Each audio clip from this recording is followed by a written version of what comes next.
আমার প্রিয় ছোট্ট বন্ধুরা, আজ আমি তোমাদের একটা সুন্দর গল্প শোনাবো।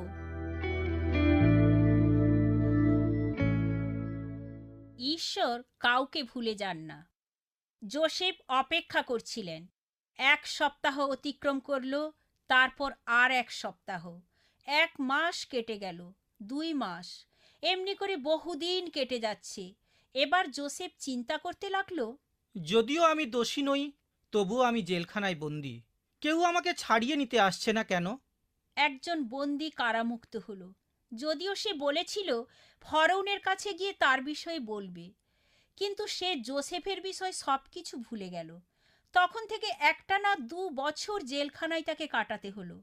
কিন্তু একজন আছেন যিনি কখনোই তার কথা ভুলে যাননি। তিনি হলেন ঈশ্বর নিজে।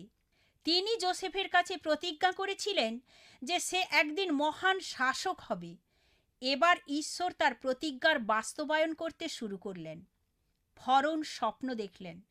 সেই স্বপ্নের ব্যাখ্যা কেউই দিতে পারল না। তিনি অস্থির হয়ে উঠলেন। তখন হঠাৎ করে তার খাদ্য পরিবেশনকারীর একটা কথা মনে পড়ল। আমি একজনকে চিনি, স্বপ্নের অর্থ প্রকাশ করতে পারেন। তার নাম হলো জোসেফ। তিনি জেলখানায় বন্দি, কিন্তু আসলে তিনি নির্দোষ। আমি তার কথা সম্পূর্ণ ভুলে গেছিলাম। এখনই তাকে আমার কাছে নিয়ে এসো। ফরৌনের হুকুম তামিল করা হলো। মিশরের শাসনকর্তার সামনে যোসেফকে হাজির করা হলো, আর যোসেফ তাকে সম্মান প্রদর্শন করলেন। আমি শুনেছি তুমি স্বপ্নের অর্থ করতে পারো। মহান ফরৌন, আমি তা পারি না, কিন্তু ঈশ্বর তা পারেন।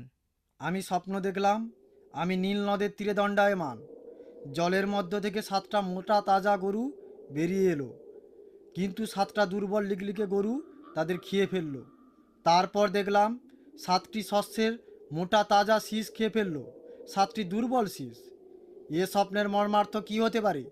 তুমি কি এর অর্থ বুঝিয়ে বলতে পারো? ঈশ্বর আপনাকে জ্ঞাত করেছেন 7টি প্রাচুর্যপূর্ণ বছর আপনার সামনে আগত। উক্ত 7 বছর প্রচুর ফসল ফলবে মিশরে। তারপরের 7টি বছর ভীষণ দুর্ভিক্ষ, খরা থাকবে। উক্ত সময়ে কোনো ফসল উৎপাদন হবে না। অবশ্যই এমন খরার বছর আসবে। উত্তম কর্তব্য হবে জ্ঞানী লোক বাছাই করে তার হাতে দায়িত্ব তুলে দেওয়া, যে কিনা প্রাচুর্যের বছরগুলোতে প্রচুর পরিমাণ শস্য গোলাজাত করে, যেন খরার বছরে দেশবাসী অনাহারে না কাটায়। এই পরিকল্পনাটি ফরৌনের মনঃপূত হলো। জোসেফ, তুমি সেই ব্যক্তি। ঈশ্বর তোমার সাথে রয়েছেন। আমার সহকর্মী হিসাবে তোমাকে নিয়োগ দিলাম। মিশরের প্রত্যেকটি লোক তোমার কথা মানতে বাধ্য। এইভাবে যোসেফ মিশরে দ্বিতীয় শক্তিধর প্রশাসক হিসেবে মনোনীত হলেন। তার পক্ষে এ পদোন্নতি বিশ্বাস করা অসম্ভব হয়ে দাঁড়িয়েছিল। ঈশ্বর তার কথা ভুলে যাননি।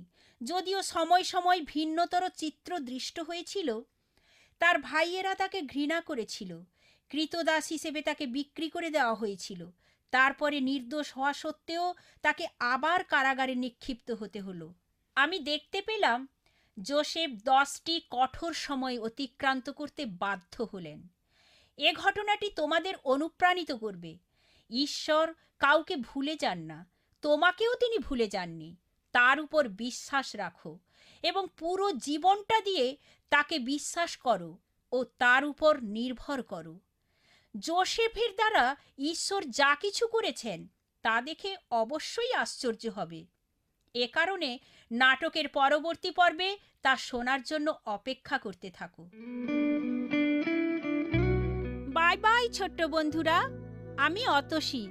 তোমাদের প্রশ্নের উত্তর পেতে চিঠি লেখো। All India Masih Jamaat, post box number 6079, west Patel Nagar, New Delhi 110008, India.